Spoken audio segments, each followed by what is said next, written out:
راجہ انور کا اپنی محبوبہ کو 17 اپریل 1974 میں لکھا آخری خط۔ بیگم صاحبہ، آج تمہیں لاہور سے واپس لوٹے پورا 1 سال ہو گیا۔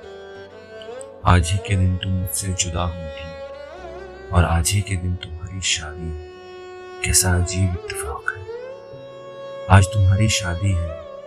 سوچتا رہا خوشی کے اس موقع پر تمہیں کیا پیش کی۔ میں تہہ دست فلسفی، مجھ میں کوئی اچھا سا تحفہ خریدنے کی سکت کہا۔ میری کل کائنات میرے اچھوتے خیالات ہیں، میری ساری جائیداد، میرا شعور اور میری دولت یہ چند الفاظ ہیں۔ خوشی کے اس موقع پر میں اپنی ساری دولت اس کتاب کی شکل میں تمہیں پیش کرتا ہوں۔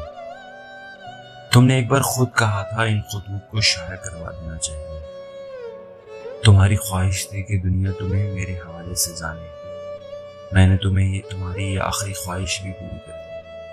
اب لوگ تمہیں میری وجہ سے جانیں گے، تمہیں اس کتاب کے ذکر سے پہچانیں گے اور پھر وہی فیصلہ کریں گے کہ زندہ رہنے کا حق مجھ غریب کا تھا جس نے محبت کی، یا تم امیر زادی کا جس نے پیار کو ٹھکرا کر دولت اور افسری کو چڑھا۔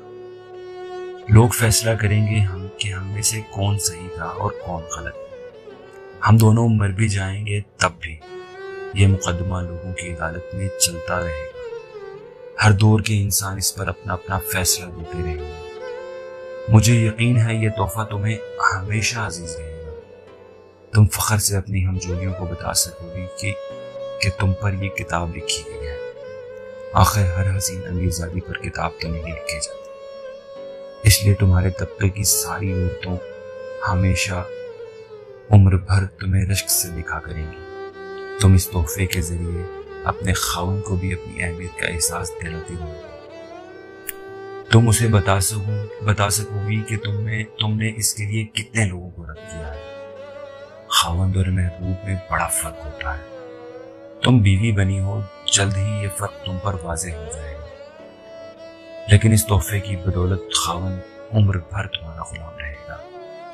اور جب تم بوڑھی ہو جاؤ گی، جب یہ پرکشش آنکھیں بے نور ڈھیلوں میں ڈھل جائیں گی، جب یہ سیاہ زلفیں مٹھی بھر سفید چٹیوں میں بدل جائیں گی، جب اس حسین جسم پر اجاڑ ویرانوں کا گمان ہوگا، خزاؤں کا راج ہوگا، جب تمہاری تھوڑی کا حسین دل ڈھلک کر سیاہ ڈبے کی شکل اختیار کر لے گا، اور جب تمہارے چہرے پر چھریوں کا جھرمٹ ہوگا، تب یہ کتاب تمہارا واحد سہارا ہوگی۔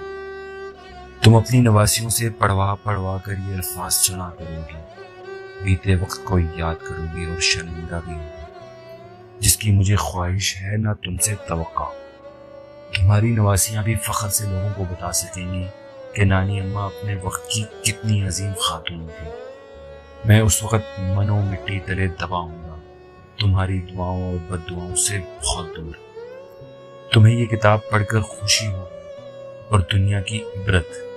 یہ کتاب پڑھنے کے بعد کوئی غریب کسی امیر سے داستان محبت نہ چھیڑے گا، پھر کوئی مفلس تم امیروں کے سحر میں گرفتار نہ ہوگا، پھر کوئی جھونپڑیوں کا مکین محلات سے رشتہ وفا نہ باندھے گا، میری غلطی نہ دہرائے گا، کسی جال میں نہ آئے گا۔